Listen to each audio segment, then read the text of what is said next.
السلام علیکم ورحمۃ اللہ وبرکاتہ۔ الحمد للہ وحدہ والصلاة والسلام علی من لا نبی بعدہ واشہد ان لا الہ الا اللہ وحدہ لا شریک لہ واشہد ان محمدا عبدہ ورسولہ۔ اعوذ باللہ من الشیطان الرجیم، بسم اللہ الرحمن الرحیم۔ ومن يبتغي غير الإسلام دينا فلن يقبل منه وهو في الآخرة من الخاسرين۔ وقال النبي صلى الله عليه وسلم وأن يكره أن يعود في الكفر كما يكره أن يقذف في النار۔ حاضرین مجلس، اسلامی بھائیوں، عزیز بچوں، پردہ نشین ماں اور بہنوں،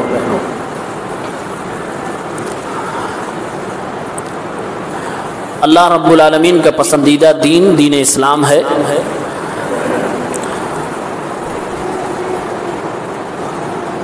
دین اسلام کی کیا قیمت ہے، اس کی کیا اہمیت اور افادیت ہے، اس کو سمجھے بغیر آج کے موضوع کو سمجھنا ناممکن ہے۔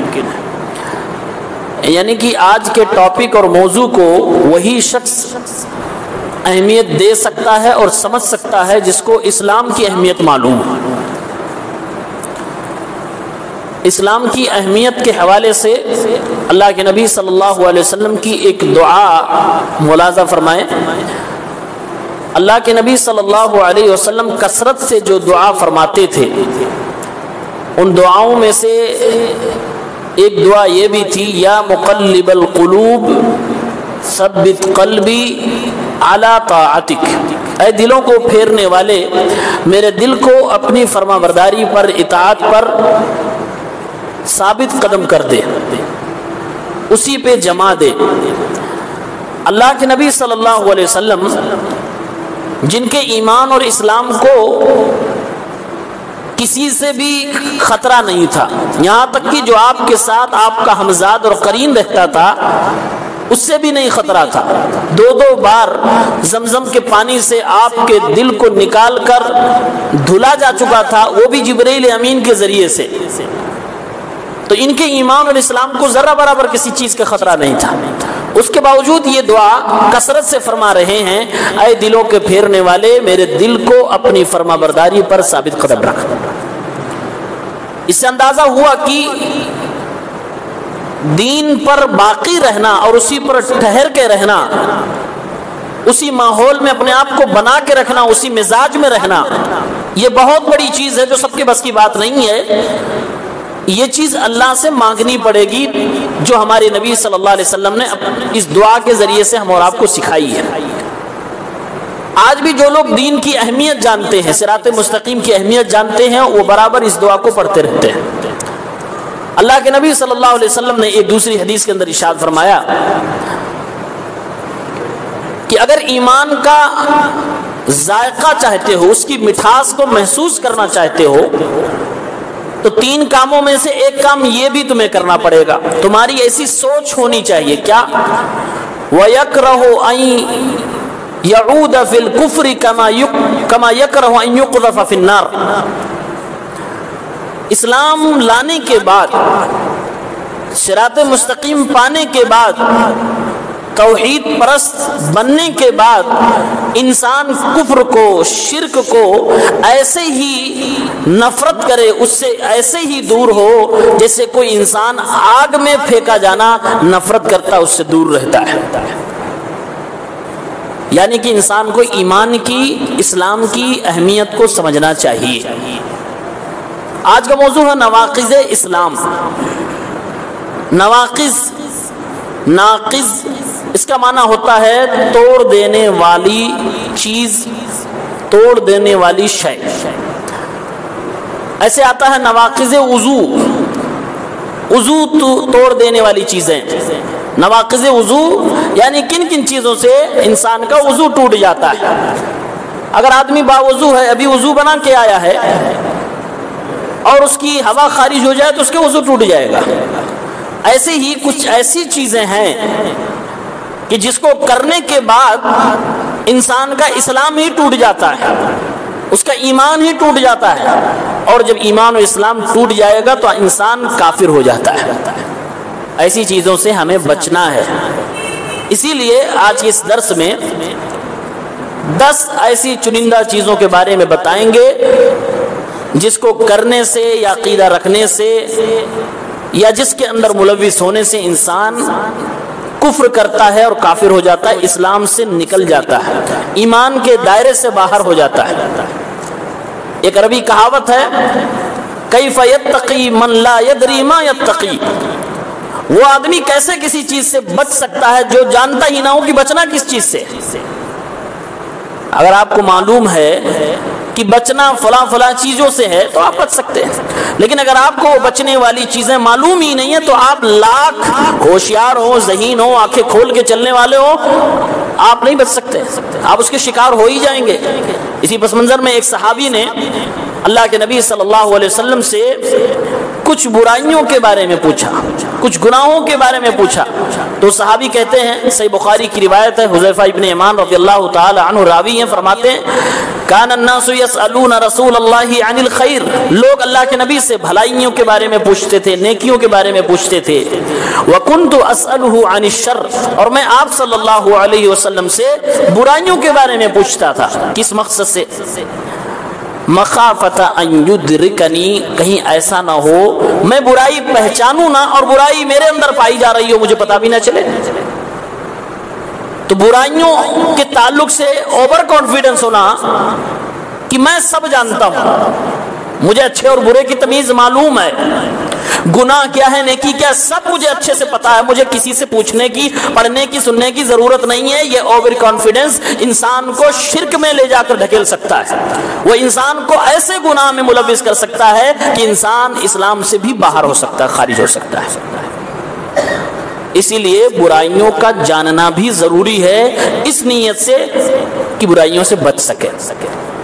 حضرت عمر رضی اللہ تعالی عنہ کا قول ہے کہ اسلام کی جو جڑیں ہیں، جو اسلام کی بنیادیں ہیں، اسلام ایک عمارت ہے، اس کی جو اینٹیں ہیں، ایک ایک اینٹ گرتی چلی جائے گی جب ایک مسلمان بچہ مسلمان گھر میں پیدا ہوگا اور اسی میں پرورش پائے گا اور وہ سیکھنے کی کوشش نہیں کرے گا کہ ہمیں بچنا کس سے ہے۔ ان کا قول ہے انما تنقض عور الاسلام عروة عروة اذا ولد او نشأ في الاسلام من لا يعرف الجاہلیہ، کہ جب ایک مسلمان کا بچہ اسلامی گھر میں پیدا ہو اور جاہلیت کی چیزوں کو یعنی گناہوں کو، شرک کو، کفر کو، اس کی قسموں کو نہ جانتا ہو تو پھر اسلام کی بنیادیں ایک ایک کر کے ٹوٹتی چلی جائیں گی، بکھرتی چلی جائیں گی، اس کو اندازہ بھی نہیں ہوگا کہ ہم کیا کر بیٹھے ہیں۔ اس لیے یہ جاننا ضروری ہے کہ کن گناہوں کی وجہ سے ہم دائرہ اسلام سے باہر ہو جاتے ہیں۔ ویسے تو اس کی کوئی تعداد لمیٹڈ نہیں ہے، بہت ساری چیزیں ہیں جو قرآن و سنت سے ثابت ہیں جس کے کرنے سے انسان دائرہ اسلام سے باہر ہوتا ہے، لیکن ان میں 10 چیزیں مشہور ہیں۔ ان 10 چیزوں کو آپ کے سامنے میں رکھتا ہوں۔ نمبر 1، اللہ تعالیٰ کی عبادت میں، اس کے اسماء و صفات میں، اس کی ربوبیت میں کسی کو ساجی و شریک ٹھہرانا۔ یہ ایک ایسا گناہ ہے کہ اس گناہ کی بنیاد پر انسان کا اسلام ٹوٹ جاتا ہے، اسلام سے باہر نکل جاتا ہے۔ اللہ نے قرآن کریم میں ارشاد فرمایا ہے ان اللہ لا یغفر ان یشرک بہ ویغفر ما دون ذلک لمن یشاء، اللہ تعالیٰ معاف نہیں کرے گا کہ اس کے ساتھ شرک کیا جائے، اس کے سوا اس سے ہلکے جو گناہ ہوں گے اللہ رب العالمین معاف کر دے گا۔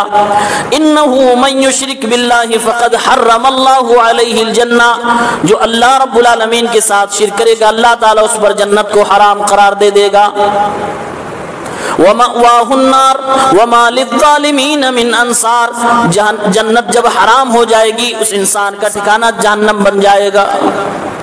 قرآن کی واضح اور صاف آیت ہے کہ مشرک، شرک اکبر کرنے والا انسان، اس کے اوپر جنت حرام ہو جاتی ہے اور وہ بندہ ایسا گناہ کر بیٹھتا ہے جس گناہ کی وجہ سے اللہ تعالیٰ اس کو جہنم میں ڈال دیتا ہے. یعنی اگر مسلمان بھی یہ گناہ کرے شرک اکبر تو دائرہ اسلام سے باہر نکل جاتا ہے.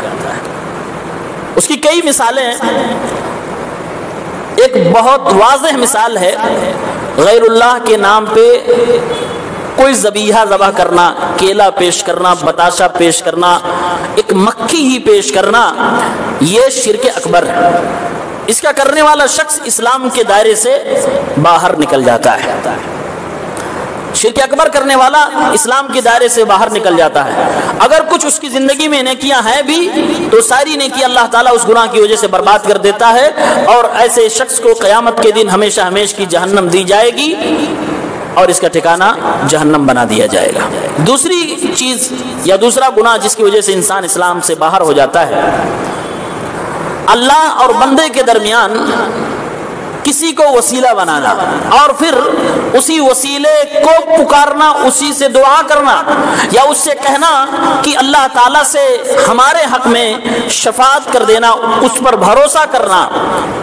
یہ ایک ایسا عمل ہے جو کفر ہے. اس کو کرنے سے انسان دائرہ اسلام سے باہر ہو جاتا ہے. کیا مطلب ہوا؟ مطلب یہ ہوا کہ کوئی شخص کسی انسان کو، کسی فرشتے کو یا کسی نبی کو یا کسی ولی کو یا کسی جانور کو یا کسی کتے بلی گائے بیل کو وسیلہ بنا رہا ہے اپنے اور اللہ کے درمیان. اب دعا کی جب باری آ رہی ہے تو وہ اللہ سے نہیں دعا کر رہا ہے، اسی وسیلے سے دعا کر رہا ہے. وہ زندہ ہے تب بھی، وفات پا گیا تب بھی اسی سے کہہ رہا ہے کہ آپ میری حفاظت کر لیجئے، مجھے بچا لیجئے، میری مدد کر دیجئے، مجھے اولاد دے دیجئے. یہ شرک ہے اور یہ کفر ہے کہ اللہ اور بندے کے درمیان ایک ایسے چیز کو وسیلہ بنایا گیا اور پھر اسی کو پکارا گیا. اللہ تعالیٰ نے قرآن کریم میں مشرکین مکہ کے تعلق سے فرمایا والذین اتخذوا من دونه اولیاء ما نعبدهم الا ليقربونا الى الله زلفى. یہ لوگ جو اپنے اور اللہ کے درمیان بزرگوں کو وسیلہ بنا لیے ہیں، میڈیٹر بنا لیے ہیں، یہ ان کی عبادت کر رہے ہیں. جب ان سے آپ دعا کرتے ہیں اسی کو عبادت قرآن میں کہا جاتا ہے. یہ ان کی عبادت کرتے ہیں. جب ان سے پوچھا جاتا ہے کیوں ایسا کرتے ہیں تو یہ کہتے ہیں ہم اس لیے کرتے ہیں کیونکہ یہ ہمیں اللہ کے قریب کر دیں گے. اللہ تعالیٰ نے قرآن کریم میں فرمایا یہی کھلا ہوا شرک تھا جو مشرکین مکہ کا تھا، جس کے لیے ہمارے نبی صلی اللہ علیہ وسلم ان سے لڑے بھیڑے، ان کی گالیاں سہی اور ان کی طرف سے دی جانے والی پریشانیوں کو آپ صلی اللہ علیہ وسلم نے جھیلا ہے. تیسرا وہ گناہ جس کی وجہ سے انسان اسلام سے خارج ہو جاتا ہے من لم یکفر المشرکین او شک فی کفرہم او صحح مذہبہم کفر. اگر یہود، نصارہ، مجوسی اور بت کی پوجا کرنے والوں کے شرک میں، ان کے کفر کے بارے میں آپ کو شک ہے کہ نہیں یار ہو سکتا ہے یہ لوگ بھی جنت میں چلے جائیں، ہو سکتا ہے یہ لوگ بھی توحید پرست ہوں، ہو سکتا ہے یہ لوگ بھی توحید کے معاملے میں اچھے ہوں، اگر آپ کو شک ہے ان کے شرک اور کفر کے بارے میں تو یہ بہت بڑا گناہ ہے، خود اپنے آپ میں کفری عقیدہ ہے. یا اگر کوئی آگے بڑھے اور کہے کہ ان کا مذہب صحیح ہے، ان کا معاملہ صحیح ہے، ان کے عقیدے صحیح ہیں، تو میرے بھائیوں یہ اتنا خطرناک گناہ ہے کہ انسان دائرہ اسلام سے باہر چلا جاتا ہے. اور آج اپنے مسلمان بھائی، مسلمان بچے، نوجوان لڑکے اس معاملے کو بہت ہلکے میں لیتے ہیں.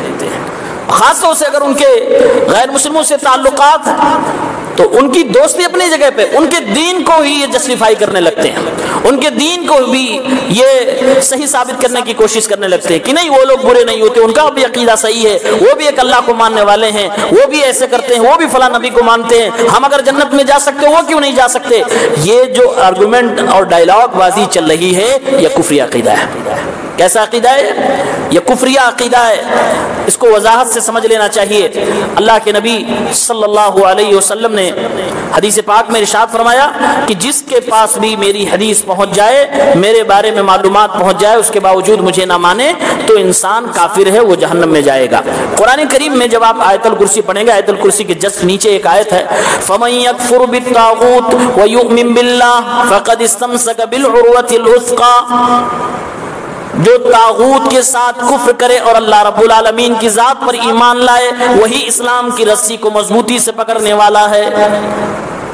اللہ تعالیٰ نے اسلام کو مضبوطی سے پکڑنے کے لیے دو چیزیں ضروری قرار دی. نمبر ایک، طاغوت کے ساتھ کفر کرنا پڑے گا اور پھر اللہ کی ذات پر ایمان لانا پڑے گا.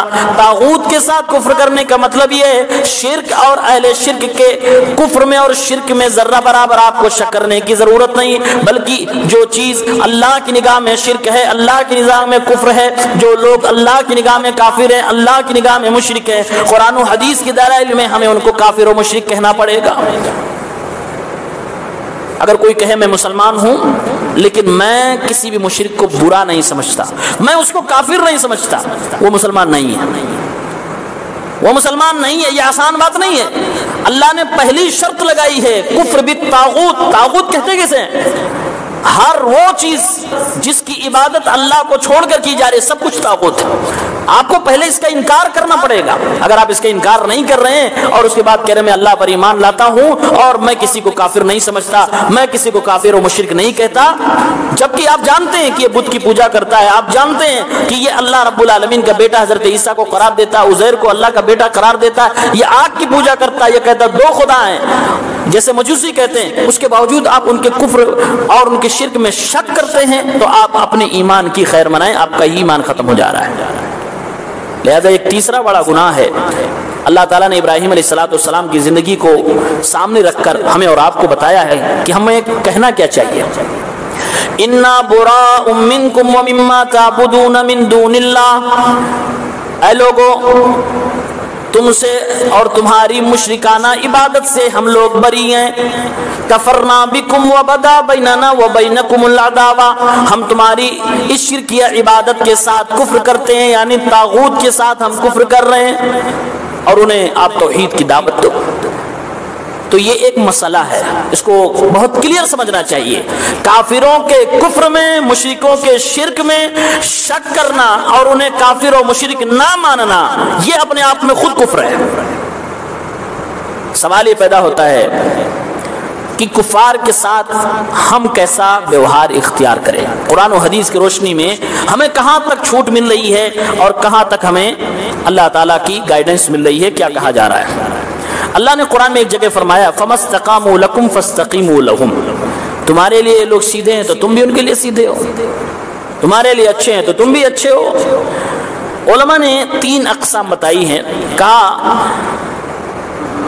کچھ ایسے مسلمان ہیں جو کفار کے تہواروں میں شریک ہوتے ہیں تو ایسے مسلمان غلط ہیں.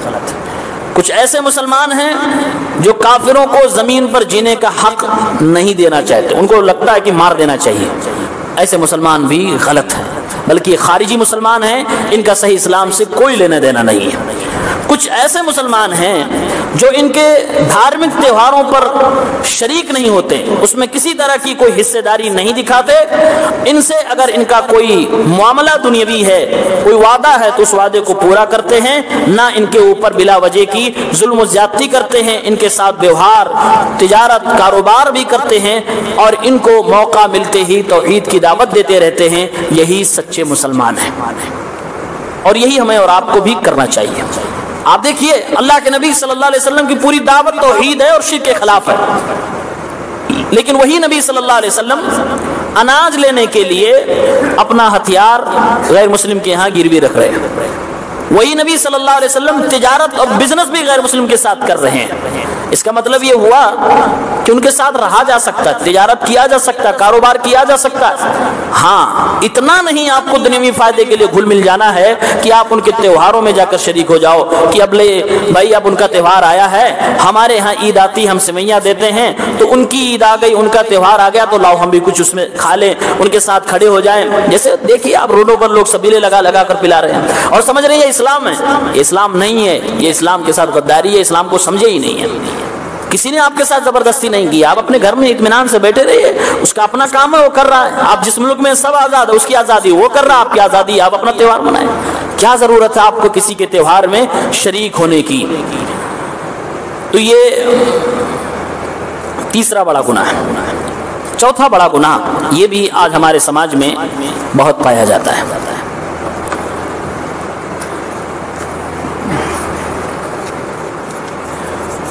ہم لوگ جو زندگی گزارتے ہیں اس زندگی میں کچھ قانون، اصول، ضابطہ، شریعت، طریقہ، ان سب چیزوں کی ضرورت پڑتی ہے۔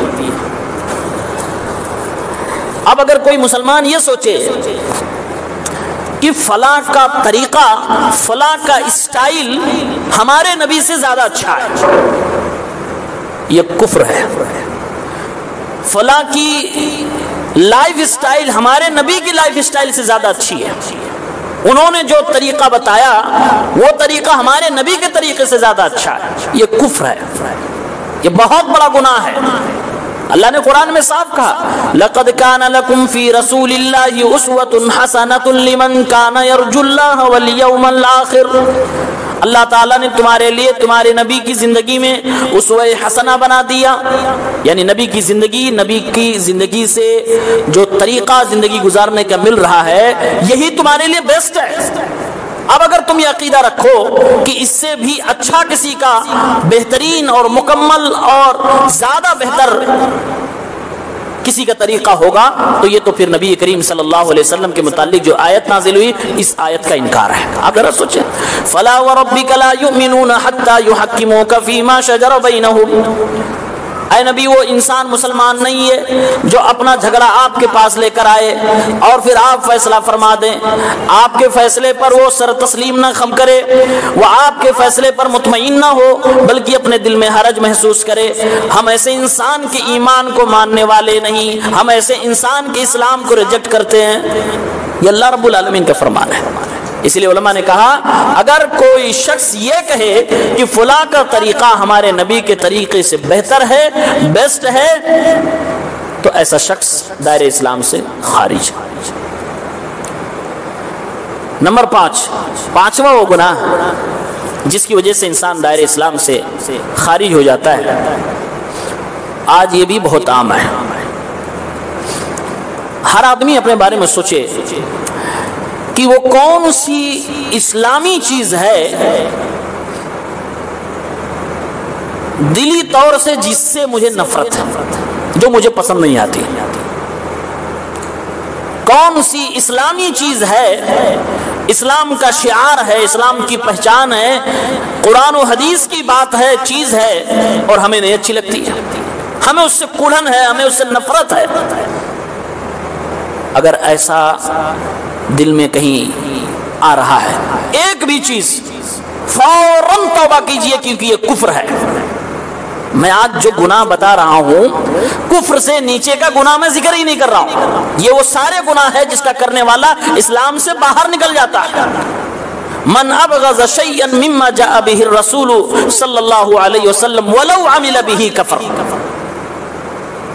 اسلام کی کوئی چیز آپ کو اچھی نہیں لگتی، آپ اس سے نفرت کرتے ہیں، اگر آپ اس پر خود عمل بھی کر رہے ہیں پھر بھی آپ کافر ہو جائیں گے، پھر بھی یہ کفر ہے۔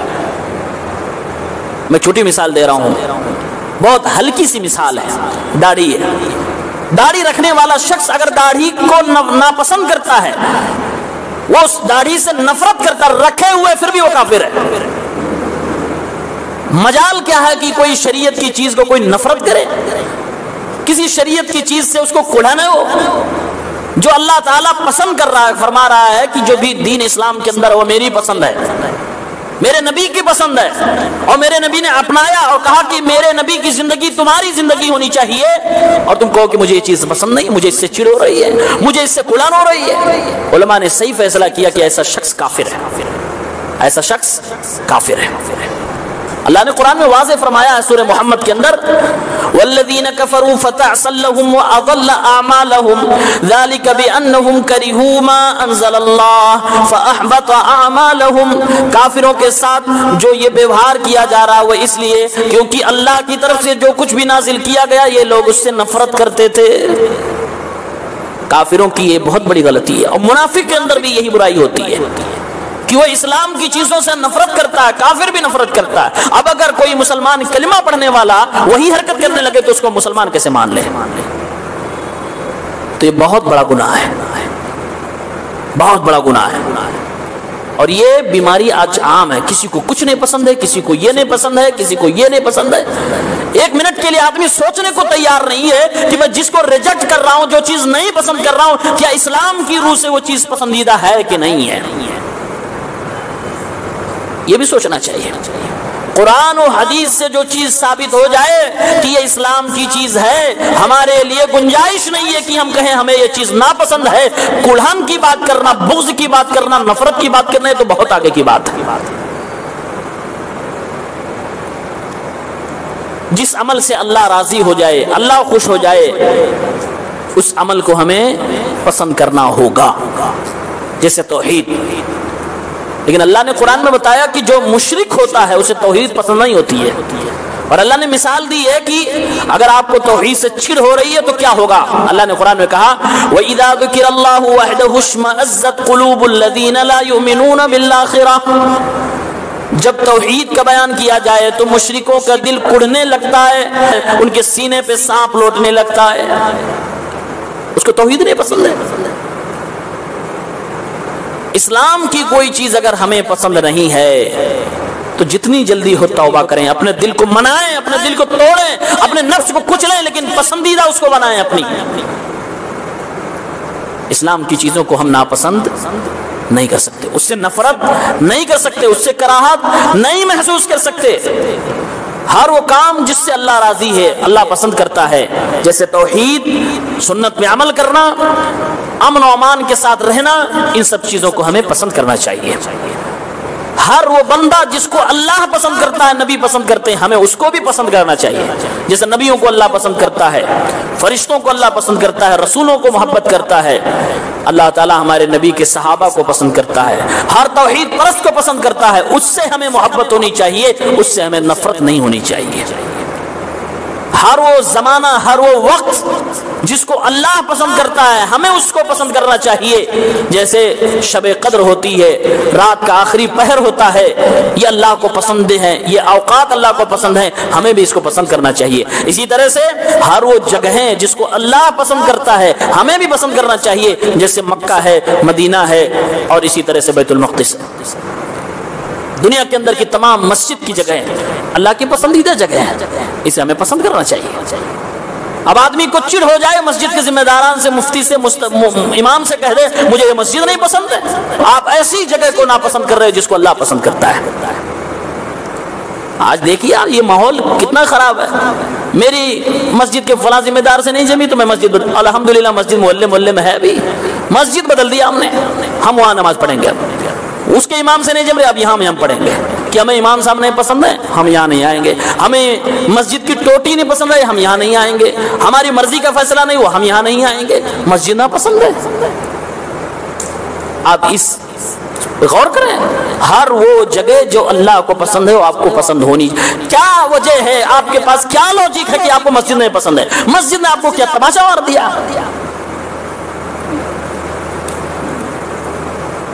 آدمی کو غور کرنا چاہیے۔ اور اسی طرح سے ہر وہ چیز جو اللہ کو پسند نہیں ہے وہ ہمیں بھی پسند نہیں ہونی چاہیے۔ کبھی بھی شرک سے آپ کو محبت نہیں ہونی چاہیے۔ اللہ کو پسند نہیں ہے شرک، اللہ اس کو گالی مانتا ہے۔ اللہ کو گالی جو چیز کہی گئی ہو آپ اس کو پسند کر رہے ہو۔ کسی مشرکہ سے محبت ہو گئی تو آپ کو شرک نہیں دکھائی دے رہا، وہ عورت دکھائی دے رہی ہے۔ کیسے انسان کو یہ چیزیں گوارا ہو جاتی ہیں؟ اللہ کو مشرکین، منافقین، شیاطین نہیں پسند ہے، ہمیں اور آپ کو بھی انہیں پسند نہیں کرنا چاہیے۔ اللہ تعالیٰ کو وہ اوقات ہی پسند نہیں ہیں جن اوقات میں شیطان کی پوجا کی جاتی ہے، اسی لیے اللہ تعالیٰ نے منع فرما دیا کہ جب سورج نکل رہا ہو میری عبادت نہ کرنا، جب سورج ڈھل رہا ہو میری عبادت نہ کرنا، جب غروب پہ ہو، جب سورج زوال پہ ہو تو میری عبادت نہ کرنا۔ ایسے اوقات میں شیطان کی پوجا کی جاتی ہے۔ اللہ تعالیٰ کو وقت نہیں پسند ہے، شرک کی جگہیں اللہ کو نہیں پسند ہیں، عذاب والی جگہیں اللہ کو نہیں پسند ہیں۔ تو یہ ساری چیزیں انسان کو ذہن میں رکھنی چاہیے۔ اسلام کی کوئی بھی چیز ایک بار زبان سے یہ کہنے یا دل میں لانے سے پہلے 1000 بار سوچیں کہ مجھے یہ پسند نہیں، مجھے اس سے کلہن ہے، مجھے یہ چیز اچھی نہیں لگتی، مجھے اس سے نفرت ہے۔ جانچ لیں، 1000 بار جانچنے کی اسلام کی چیز ہے کہ نہیں ہے۔ اگر نہیں ہے تو پھر ٹھیک ہے، آپ آزاد ہیں، آپ کی دنیا کا معاملہ ہے، لیکن اگر وہ اسلام کی چیز ہے تو پھر معاملہ خراب ہو جائے گا۔ نمبر 6، من استہزأ بشیء من دین الرسول صلی اللہ علیہ وسلم، اگر دین اسلام کی کسی بھی چیز کا کوئی شخص مذاق اڑائے، استہزاء کرے، تمسخر کرے، تو یہ ایسا پاپ ہے کہ انسان اس کے کرنے سے دائرہ اسلام سے باہر اسلام کے کسی ثواب، کسی چھوٹی سی نیکی کا بھی مذاق آپ نہیں اڑا سکتے. آپ اسلام نے جو عذاب بتائے ہیں گناہوں پر، اس عذاب کا بھی آپ مذاق نہیں اڑا سکتے. بہت سارے لوگوں کو آپ نے دیکھا ہوگا، کافر لوگ مذاق اڑاتے ہیں جب اسلام کا اور جہنم کے عذاب کا، تو کہتے ہیں کہ جہنم میں تمہیں جیسے پکوڑے تلے جاتے ہیں ایسے تلا جائے گا. وہ مذاق اڑا رہے ہیں، جہنم کے عذاب کا مذاق اڑا رہے ہیں. مسلمان بھی جو لبرل قسم کا ہوتا ہے وہ بھی یہ مذاق میں اپنا ہاتھ صاف کر لیتا ہے. اسلام کے کسی ثواب کا، کسی نیکی کا اور کسی بتائے گئے گناہ کا مذاق اڑانا کفر ہے. کسی بھی چیز کا مذاق اڑانا کفر ہے. کسی سنت کا، کسی نفل کا، کسی فرض کا مذاق اڑانا کفر ہے. کسی بھی تعلیم کا مذاق آپ نہیں اڑا سکتے ہیں. اللہ تعالیٰ نے قرآن کریم میں وضاحت کے ساتھ اس کو منع کیا. قل اب اللہ وآیاتہ ورسولہ کنتم تستہزئون. اللہ کی اور اس کی، اللہ کی آیتوں اور اس کے رسول کا تم مذاق بناتے ہو. لا تعتذروا قد کفرتم بعد ایمانکم. تم اب عذر نہ پیش کرو، تم نے اپنے ایمان کے بعد کفر کر دیا. یعنی اگر کسی نے ایمان قبول کیا، اس کے بعد اسلام کے کسی چیز کا مذاق اڑایا، اللہ کا، اللہ کی کتاب کا، اللہ کے رسول کا، اللہ کی بتائی گئی کسی تعلیم کا، اللہ کے بتائے گئے کسی ثواب کا، اللہ کے بتائے گئے کسی عذاب کا، تو اللہ فرماتا ہے تم کفر کر چکے ہو، یعنی دائرہ اسلام سے خارج ہو چکے ہو. اور ایک سنگین بات، مذاق نہیں اڑانا ہے، کفر ہے. مذاق اڑانے والوں کے پاس بیٹھنا بھی نہیں ہے، یہ بھی اتنے ہی برابر کا گناہ ہے، کفر بھی ہے. مذاق اڑانے والوں کا کو سننا بھی نہیں ہے. اللہ تعالیٰ نے قرآن میں وضاحت سے کہا ہے، اگر تم مذاق اڑانے والوں کے پاس بیٹھے رہے اور مجلس تم نے نہیں چھوڑی، ان کی ویب سائٹ پر ٹکے رہے، ان کے چینل پر ٹکے رہے، ان کی ویڈیوز پر لگے رہے، تم انہی طرح ہو. تمہارا گناہ وہی ہے جو اس کا ہے جو وہ مذاق اڑا رہا ہے. لہذا خبردار، کسی بھی مجلس میں ہو، جگری آپ کا دوست ہے، صبح شام کی آپ کی دوستی ہے، لیکن اگر وہ اللہ اس کے رسول کا مذاق بنائے، فوراً مجلس چھوڑ دو. اگر ضرورت ہے تو وہیں پر ٹوک دو، ورنہ مجلس فوراً چھوڑ دو. اس لیے کہ کہیں اللہ تعالیٰ اس آدمی کے اس گناہ کی وجہ سے مجھے میری گرفت نہ کر لے کہ میں یہاں بیٹھا تھا. اللہ نے فرمایا فَلَا تَقْعُدُوا مَعَهُمْ حَتَّى يَخُوضُوا فِي حَدِيثٍ غَيْرِهِ. ان کے ساتھ نہ بیٹھو جب تک کہ ٹاپک چینج نہ ہو جائے. اٹھ جاؤ وہاں سے. اٹھنا بیٹھنا کس کے ساتھ بنانا ہے، یہ بھی اسلام کہتا ہے دیکھ داکھ کے کرو. ایسا نہ ہو کہ آپ کا دنیاوی کوئی فائدہ ہو اور آپ اس بوجھ کے تلے دبے جا رہے ہیں، سامنے والا آپ کا، آپ کے اسلام کا، آپ کے رسول کا، آپ کے رب کا مذاق بنا رہا، آپ کو فرق بھی نہیں پڑ رہا ہے. اور پھر کوئی ٹوکے تو کہو کہ میں کچھ نہیں کرتا ہوں. قرآن کہتا ہے تم اگر وہاں حاضر تھے تو تم بھی برابر کے مجرم ہو، چھوڑ دو مجلس سے. اور اگر ایسے لوگ جو اللہ اس کے رسول کا مذاق بناتے ہیں، مسلمان سننا بیٹھنا چھوڑ دیں، یہ تھک ہار کے پھر چپ ہو جائیں گے. جب مسلمان ان کو سنتا ہے، ان کو پروموٹ کرتا ہے، ان کے پاس بیٹھتا ہے، تو ان کو حوصلہ ملتا ہے کہ ہاں میرا نشانہ لگا صحیح جگہ پہ. تو یہ بھی ایک ایسا گناہ ہے جس گناہ کی بنیاد پر انسان دائرہ اسلام سے خارج ہو جاتا ہے.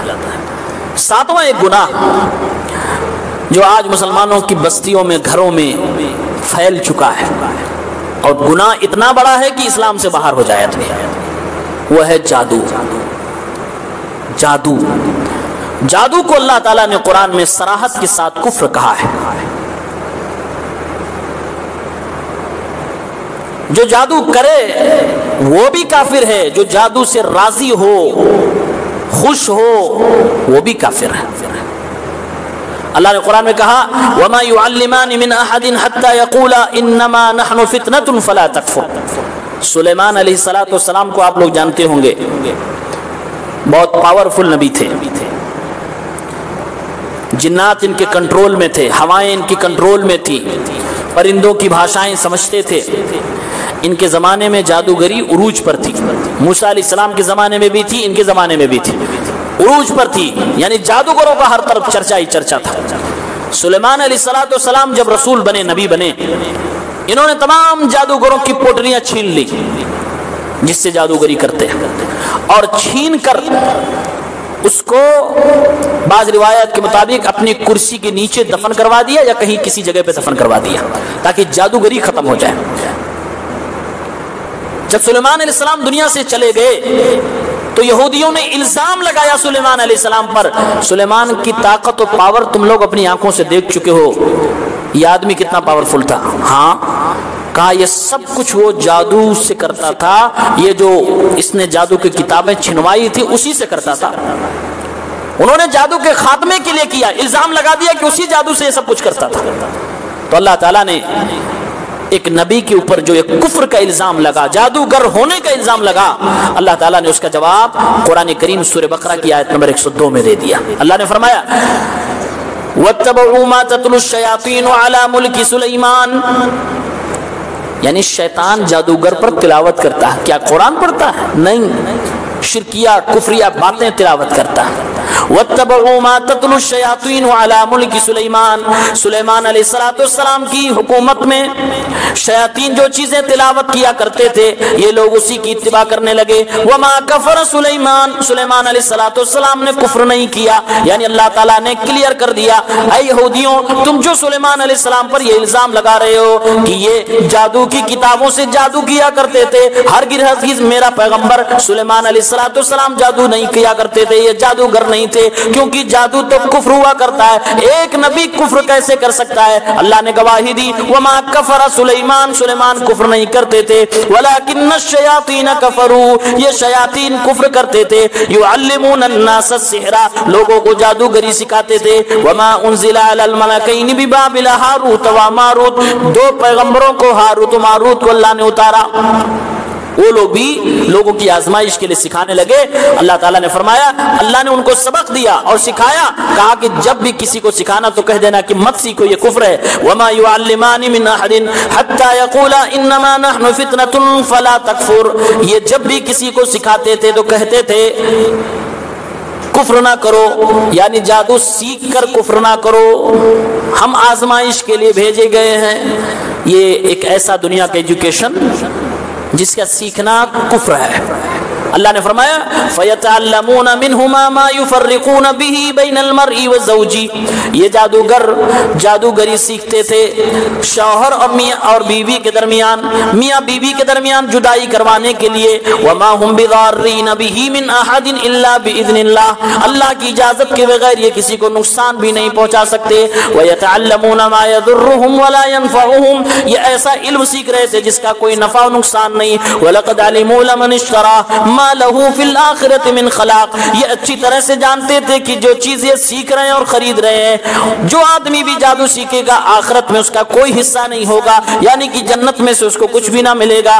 وَلَبِئْسَ مَا شَرَوْا بِهِ أَنفُسَهُمْ لَوْ كَانُوا يَعْلَمُونَ، انہوں نے خود کو بیچ کر جو خریدا ہے بڑی بری چیز ہے، کاش ان کو معلوم ہو جاتی۔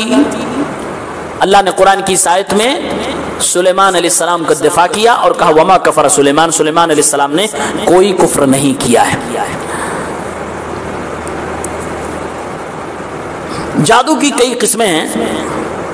جادو عام طور سے چھپا کے کیا جاتا ہے، جو لفظ ہے سحر، سحر کا معنی ہی ہوتا ہے ما دق ولطف سببہ، ایسی چیز جس کا ریزن اتنا باریک ہو جو آپ کو پتہ ہی نہیں چلے، جس کو کہتے ہیں ہاتھ کی صفائی، جادوگر وہی کرتا ہے۔ اور جادوگر ساری چیزیں چھپا کے کرتا ہے، لیکن کمال دیکھیے، ہم اور آپ کی بیوقوفی دیکھیے کہ ہم اس کو منچ پہ دیکھتے ہیں لیکن وہ اصل چیز ہم سے چھپا رہا ہوتا ہے۔ اب وہ کسی بھی ذریعے سے ہماری نظروں کو باندھ کر یا اور کسی ذریعے سے وہ کرتا ہے، اور ہماری اور آپ کے دماغ اور عقل اور دل کے ساتھ وہ کھیلتا ہے۔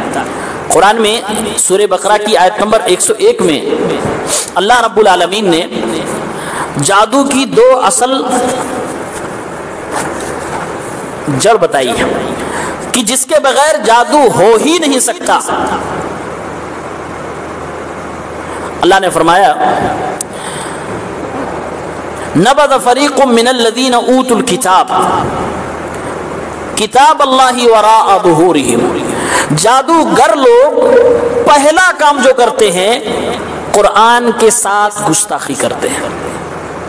یہ قرآن کی آیت جو میں نے پڑھی، اس آیت سے علماء نے استنباط کیا ہے کہ جادوگری بغیر قرآن کے شان میں گستاخی کیے ہو ہی نہیں سکتی۔ جادوگری کی پہلی سیڑھی یہ ہے کہ قرآن کے ساتھ گستاخی کرو، قرآن کا مذاق بناؤ، اور یہ بات صحیح ہے۔ اسی لیے آج کے دور میں بھی ہم دیکھتے ہیں کہ جادوگر لوگوں سے تعویذ بنانے کے نام پہ قرآن کی آیت کو حیض کے خون سے لکھتے ہیں۔ کس کے؟ عورتوں کے پیریڈ کے خون سے قرآن کی آیت کو لکھتے ہیں۔ یہ قرآن کی شان میں گستاخی کا ایک بہت خطرناک ذریعہ ہے۔ جس ناپاکی میں عورت نماز نہیں پڑھ سکتی ہے، اسی ناپاکی کے ذریعے سے قرآن کی آیت لکھنے کے لیے یہ جادوگر کہتے ہیں، اور کبھی الگ الگ طریقے سے قرآن کا مذاق بناتے ہیں۔ ایک طریقہ انہی میں سے مشہور ہے، ایک طریقہ اور ہے جو تعویذ والے اپنا رہے ہیں، قرآن کی آیت کو الٹا لکھو، الحمدللہ رب العالمین سے شروع ہو رہا تو وللضالین سے لکھو، وللضالین اس کے بعد الٹا کر کے لکھو۔ یہ بھی قرآن کا مذاق ہے، یہ بھی قرآن کی شان میں گستاخی ہے، اور یہ جادوگروں کے ہتھ گنڈوں میں سے ایک گنڈا ہے۔ کوئی بھی دنیا کا جادوگر، چاہے وہ اسلام کے نام لینے والا ہو یا غیر اسلام کا ہو، کسی بھی دھرم کا ماننے والا ہو، وہ جب تک قرآن کا مذاق نہیں بنائے گا، گستاخی نہیں کرے گا، وہ جادوگر بن ہی نہیں سکتا ہے۔ جتنا زیادہ وہ گستاخی کرے گا اتنے بڑا جادوگر بنے گا۔ اور قرآن کی آیت کہہ رہی ہے نبذ فریق من الذین اوتوا الکتاب، ان لوگوں نے کتاب کو پیچھے ڈال دیا۔ تو کتاب جو آج کی دھارمک کتاب ہے، مسلمانوں کی کتاب قرآن مقدس ہے، جس کی آیتوں سے شیطان بھاگتا ہے، شیطان اسی کی بے حرمتی کروانا چاہتا ہے، پھر انسان کو جادوگری سکھاتا ہے۔ دوسری چیز وَاتَّبَعُوا مَا تَتْلُو الشَّيَاطِينُ، شیطانی منتروں کو جادو سیکھتا ہے، جس میں شرک ہے، کفر ہے، تلسمی کلمات ہیں، ان کلمات کے ذریعے سے وہ جادوگر جادو سیکھتا ہے۔ ایک طرف قرآن کے ساتھ گستاخی، دوسری طرف شیطانی چیزوں کو سیکھو۔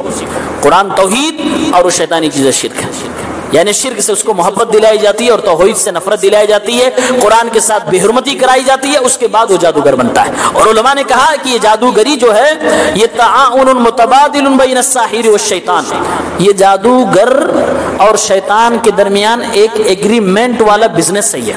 کیا مطلب؟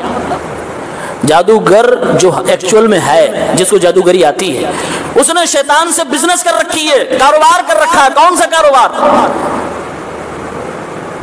وہ شیطان کی پوجا کر رہا ہے، وہ شیطان کی بات مان رہا ہے، وما تتلو الشیاطین، وہ شیطان کی باتیں مان رہا ہے، شیطان جو کہہ رہا ہے وہی کر رہا ہے، جس کی گستاخی کروانا کہہ رہا ہے یہ کر رہا ہے، اللہ کی گستاخی، رسول کی گستاخی، قرآن کی گستاخی، اسلام کی گستاخی، سب کچھ یہ کر رہا ہے۔ اور جب یہ شیطان کے لیے سروس پرووائڈ کرتا ہے تب پھر شیطان کہتا ہے بولو آقا آپ کے لیے کیا کروں؟ اب وہ شیطان اس کے لیے جادوگری کرتا ہے۔ وہ جو آپ کو دکھائی دیتا کہ فلاں چیز اڑ رہی ہے، اس نے کچھ پھونکا اڑنے لگا، یہ کیا وہ ہوا، اور اس میں سے نکالا کبوتر نکلے، یہ سب کچھ اگر جادو ہے تو یہی ہے۔ جو جتنا بڑا کافر ہوگا اتنا بڑا ہی وہ جادوگر ہوگا۔ اور جادوگر کئی طرح کے ہوتے ہیں، میں نے کہا جادوگری کی بڑی قسمیں، ان میں سے ایک قسم یہ ہے جو مسلمان کر رہے ہیں، الصرف والعطف۔ کیا مطلب؟ دو دلوں کو توڑنا اور دو دلوں کو جوڑنا، یہ جادوگری کی ایک قسم ہے، اور تعویذ بنانے والے اس قسم کے ماہر ہوتے ہیں، اسی پر ان کا دھندا ہی چل رہا ہے۔ بسوں پہ اعلان لگے ہوئے ہیں، طرح طرح کے عاشقوں کی دعوت دی جاتی ہے، آؤ ہمارے ہاں ہم آپ کا کام کرا دیں گے۔ یہ جادوگری کی ایک قسم ہے، کسی بابا کا کوئی کمال نہیں ہے، اس کا شیطان کے ساتھ بزنس چل رہا ہے، وہ اپنا بزنس زمین پر لانا چاہتا ہے، وہ اس بزنس میں پیسہ نہیں کما رہا تھا، اس میں پیسہ کمانا چاہتا ہے۔ اور اللہ نے قرآن کریم میں اس بات کی تائید کی ہے، فرمایا کہ جادوگر کرتے کہ ما یفرقون به بین المرء وزوجہ، میاں بیوی کے درمیان جدائی کرواتے ہیں۔ یہ جادوگروں کا سب سے پیارا کام ہے، اور تعویذ گنڈے والوں کا یہ سب سے نمایاں کام ہے۔ جدائی والی تعویذیں آپ کو نہیں ملیں گی کیونکہ وہ چپکے سے بنوائی جاتی ہے، آپ کو نہیں پتا ہوگا کہ آپ کی ساس نے بنوایا کہ نہیں بنوایا۔ ہاں ملانے والی آپ کو معلوم ہوگی، کیونکہ اس میں کوئی آدمی لاٹھی لے کے وہاں نہیں جائے گا کہ ان کی پوری کٹیا توڑ ڈالیں۔ لیکن جدائی والا اگر کسی کو معلوم ہو جائے کہ فلاں بابا نے جدائی کروانے والی تعویذ بنا کے میری ماں کو یا میری بیوی کو یا میرے گھر میں کسی کو دیا ہے تو آدمی اگلے دن کارروائی کر دے گا. اس لیے چھپا لیا جاتا ہے. نہ کروانے والا بتا رہا ہے نہ کرنے والا بتا رہا ہے. ہاں ملانے والا, کروانے والا بھی بتا رہا ہے, کرنے والا بھی بتا رہا ہے آئیے ہم آپ کو ملا دیں گے. وہ بھی کہہ رہا ہے ان کے یہاں کروا کے لایا, پرانے زمانے سے جھگڑا ہو رہا تھا, صحیح ہو گیا. کئی ایسے لوگ پائے گئے جن کے اوپر جادو کیا گیا. تو جادو کا اثر جانتے کیسے ہوا؟ جادو کا اثر ایسا ہوا کہ شادی کے 15 سال تک ایک شوہر کو بیوی خوب اچھی لگی, اچھا لگا, بہترین زندگی کرتی رہی. 15 سال کے بعد آدمی کا بیان ہے کہ 15 سال کے بعد اچانک مجھے میری بیوی شیطان دکھتی, چڑیل لگتی تھی, مجھے اس کو دیکھ کے گھن آتی تھی, مجھے اس کو دیکھ کے نفرت ہونے لگی. اچانک میرے خیالات میں تبدیلی آ گئی. وہی بیوی جس کے لیے میں سب کچھ کرنے کو تیار تھا, 15 سال کے بعد میرے ساتھ جب علاج کرایا گیا پتہ لگا اس کے ساتھ جادو ہوا ہے, اس کے اوپر جادو کر دیا گیا. اور جادوگر انسانوں کے دلوں کے ساتھ کھیلتے ہیں, دماغ کے ساتھ کھیلتے ہیں, اور اس میں مکمل شیطان کا سپورٹ ہوتا ہے. اس لیے اسلام نے اس کو حرام قرار دیا ہے. یہ اتنا بڑا گناہ ہے کہ جس شہر میں جادوگر ہوں گے وہاں تباہی ہوگی. جس شہر میں محلے میں جادوگر ہوں گے اور جہاں تک ان کی پہنچ ہوگی وہاں لڑائی جھگڑے گھر میں ہونے طے. یہ جھگڑے کرواتے ہیں پھر وہی لوگ ان سے علاج کرواتے ہیں. میں نے اس لیے بتایا کہ دونوں طرح کی جادو ہیں ان کے پاس, توڑنے والے بھی جوڑنے والے بھی. توڑنے والا بھی یہی کرتے ہیں, جوڑنے والے کے لیے ہم خود دوڑ کے جاتے ہیں. اس لیے اسلام میں جادوگری حرام ہے, اس کا سکھانا بھی حرام ہے, اس کا سیکھنا بھی حرام ہے. بڑے بڑے شہروں میں میلے ٹھیلے کے نام پہ بورڈ لگتے ہیں, پوسٹر لگتے ہیں, فلاں میجیشین جادوگر پدھار رہے ہیں, آپ لوگ تشریف لائیے. اور آج کل سوشل میڈیا کا نوجوان کیمرہ لے کے پہنچ جاتا ہے. میرے بھائیوں, جس کا سیکھنا سکھانا کفر ہے اس کا دیکھنا کیسے جائز ہو جائے گا؟ حرام ہے اس کا دیکھنا, آپ جا نہیں سکتے. اسی لیے کہتے ہیں اگر جادوگری سے آپ راضی ہو گئے تو یہ تو کفر ہے. اگر کوئی ان باباؤں کے پاس جو جادوگری کرتے ہیں کوئی گیا اور جانے کے بعد باہر آ کر کوئی ٹوک رہا, کہہ رہا نہیں بھائی ایک بار جا کو تو دیکھو بہت اچھا لگتا ہے, ہمارے گھر میں ایسا تھا ٹوٹ گیا تھا سب کچھ بن گیا, اور اس کی بڑائیاں بیان کر رہا, اس کی تصدیق کر رہا, ویریفائی کر رہا ہے. ہمارے نبی فرماتے آدمی قرآن کا کافر ہو گیا. فقط کفر بما انزل علی محمد صلی اللہ علیہ وسلم. تو جادوگری کرنا اور کرانا یہ سب کے سب گناہ ہیں, حرام کے کام ہیں. اس لیے اسلامی دور میں جب اسلامی خلیفہ ہوتے تھے, جیسے ان کو معلوم ہوتا تھا کہ فلاں جگہ پہ کوئی جادوگر ہے, اس کو فوراً گردن مار دی جاتی تھی, اس کو قتل کر دیا جاتا تھا. کیونکہ یہ کتنی تباہی برپا کرے گا, کتنے گھروں کو اجاڑے گا, کتنے میاں بیوی کو آپس میں ایک دوسرے سے لڑائے گا, کوئی اندازہ نہیں ہے. 8واں گناہ مظاہرۃ المشرکین ومعاونتهم علی المسلمین. مشرکین کی مدد کرنا مسلمانوں کے خلاف, یہ بہت بڑا پاپ ہے, یہ بہت بڑا گناہ ہے. اس گناہ کے کرنے سے بھی انسان دائرہ اسلام سے خارج ہو جاتا ہے. اللہ تعالیٰ نے قرآن کریم میں ارشاد فرمایا وَمَن يَتَوَلَّهُم مِّنكُمْ فَإِنَّهُ مِنْهُمْ. جو مسلمان کافروں کے ساتھ ایسی دوستی اختیار کرے کہ کافروں کے لیے ان کے دین کو پسند کرنے والا بن جائے, ان کے دین سے اس کو پیار ہو جائے, اور جب مسلم اور کافر کی بات آ جائے تو کافر کی مدد کر دے اور مسلمان کو چھوڑ دے, اس لیے کیونکہ کافر کا دین اسے اچھا لگتا ہے, کافر کا طریقہ اچھا لگتا ہے. اللہ نے فرمایا جو ایسی دوستی نبھائے وہ بندہ انہی میں سے, وہ مسلمان نہیں ہے. 2 طریقے سے یہ گناہ آدمی کرتا ہے کہ مسلمان کے خلاف کسی مشرک اور کافر کی مدد کرتا. اگر ان سے محبت ہے اور مسلمان سے نفرت ہے, ان کا دین اچھا لگتا ہے, اسلام آپ کو برا لگتا ہے, اور پھر آدمی یہ گناہ کرتا ہے تو یہ کفر ہے. لیکن اگر یہ آدمی کام کرتا ہے اس کو ان سے محبت نہیں ہے, اسے ان کا دین بھی اچھا نہیں لگتا, اسلام اسے اچھا لگتا ہے, اسلام سے محبت ہے, لیکن بزنس کر رہا ہے, بزنس کے چکر میں جس کو یہ کہتا ہے مجبوری میں سپورٹ کر رہا ہوں, تو یہ کفر نہیں ہے لیکن حرام ہے. یہ کفر نہیں ہے لیکن یہ حرام ہے. 9واں گناہ, اگر ہم کوئی مسلمان یہ سوچے کہ فلاں لوگوں پر دین لاگو نہیں ہوتا، یعنی دین پر سب کو عمل کرنا ہے، لیکن ارے وہ اتنے بڑے ولی ہیں وہ چلیں گے نماز پڑھنے، وہ اتنے بڑے ہیں ان کو وہ جھوٹ بول سکتے ہیں، ان کا کچھ نہیں ہوگا، ان کے لیے جھوٹ بولنا جائز ہے۔ اگر ہم اور آپ اس طرح کا عقیدہ کسی کے بارے میں رکھیں الیاذ باللہ تو کفر کر جائیں گے۔ جو شخص یہ عقیدہ رکھے کہ کسی انسان کے لیے جائز ہے کہ وہ دین اسلام کو مانے یا نہ مانے، عمل کرے یا نہ کرے، اس کے لیے جائز ہے، تو یہ عقیدہ کفر والا عقیدہ ہے۔ جیسے آج کے دور میں بہت سارے لوگ مسلمان کہتے ہیں کہ آج کے دور میں جو یہودی ہے اس کے لیے جائز ہے وہ یہودیت پہ عمل کرے، آج کے دور میں جو عیسائی ہے اس کے لیے جائز ہے وہ عیسائی بن کے رہے، جو بت پرست ہے اس کے لیے جائز ہے جو اپنے دین پہ اپنے دھرم پہ ہے اس کے لیے جائز ہے وہی کرتا رہے، اور جو مسلمان ہے وہ اسلام پہ رہے۔ یہ بات صحیح ہے؟ غلط ہے۔ دنیا کے اندر جتنے بھی انسان ہیں سب پر فرض ہے کہ اسلام کے تابع رہیں اور اسلام کی بات مانیں۔ ہمارا عقیدہ ہونا چاہیے کہ کسی کے لیے جائز نہیں ہے کہ اسلام چھوڑ کر کسی اور دین پر رہے، اور ایسے ہی کچھ لوگوں کا یہ عقیدہ ہے کہ کوئی آدمی ولایت کس درجے پہ فائز ہو چکا ہے کہ اب اس کو نماز سے چھٹی ہو گئی، اس کو روزے سے چھٹی ہو گئی، اس کو طہارت سے چھٹی ہو گئی، اب یہ چاہے پاک صاف رہے یا گندا رہے، میلا کو چیلا رہے، جمعے کی نماز پڑھے یا نہ پڑھے، کوئی مسئلہ نہیں ہے، اس کے لیے اس کے اوپر دین لاگو نہیں ہوتا۔ اگر یہ بھی عقیدہ کسی ایک انسان کے بارے میں آپ کا ہے یا کسی انسان کا ہے تو وہ کافر ہو جاتا ہے۔ اللہ نے قرآن میں کہا یا ایھا الناس انی رسول اللہ الیکم جمیعا، اے لوگو میں تم سب کی طرف اللہ کی طرف سے بھیجا گیا رسول ہوں۔ اور اللہ کے نبی صلی اللہ علیہ وسلم نے فرمایا اگر میری زندگی میں موسیٰ علیہ السلام بھی زندہ ہوتے تو ان کو بھی میری بات ماننی پڑتی، میری پیروی کرنی پڑتی۔ تو آج کل کے یہودی، نصرانی، مجوسی، دنیا کے جتنے بھی دھرم کے لوگ ہیں سب پر فرض ہے کہ دین اسلام کی بات کو مانیں اور اسلام کی کہی گئی چیزوں پر عمل کریں۔ آخری اور 10ویں چیز الاعراض عن دین اللہ لا يتعلمه ولا يعمل به۔ یہ 9 چیزیں آپ کے سامنے گنائی گئی جس کے کرنے سے انسان دائرہ اسلام سے باہر ہو جاتا ہے۔ 10ویں چیز یہ ہے کہ جس کے کرنے سے انسان دائرہ اسلام سے باہر ہو جاتا ہے، اسلام اور دین کی تعلیمات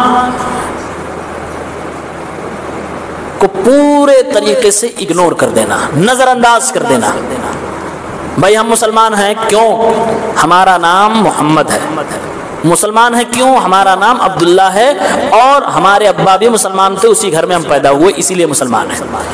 اگر اس لیول کا کوئی صرف مسلمان ہے، اس کو دین سے کوئی لینا دینا نہیں، نہ وہ سیکھ رہا ہے اور نہ دین کی بنیادی چیزوں پہ عمل کر رہا ہے، تو وہ اعراض کلی کا شکار ہے، یعنی ٹوٹلی وہ دین کو اگنور کر رہا ہے۔ ایسا انسان کفر کر رہا ہے، ایسا انسان بہت بڑا جرم کر رہا ہے، بلکہ تمام جرم کی اصل وجہ اگر نکالی جائے تو یہی ہوگی۔ اب جس آدمی کو دین سے کوئی مطلب نہ ہو اس کو توحید سے کیا مطلب ہوگا؟ جس آدمی کو نماز سے کوئی مطلب نہ ہو اس کو سنت سے کیا مطلب ہوگا؟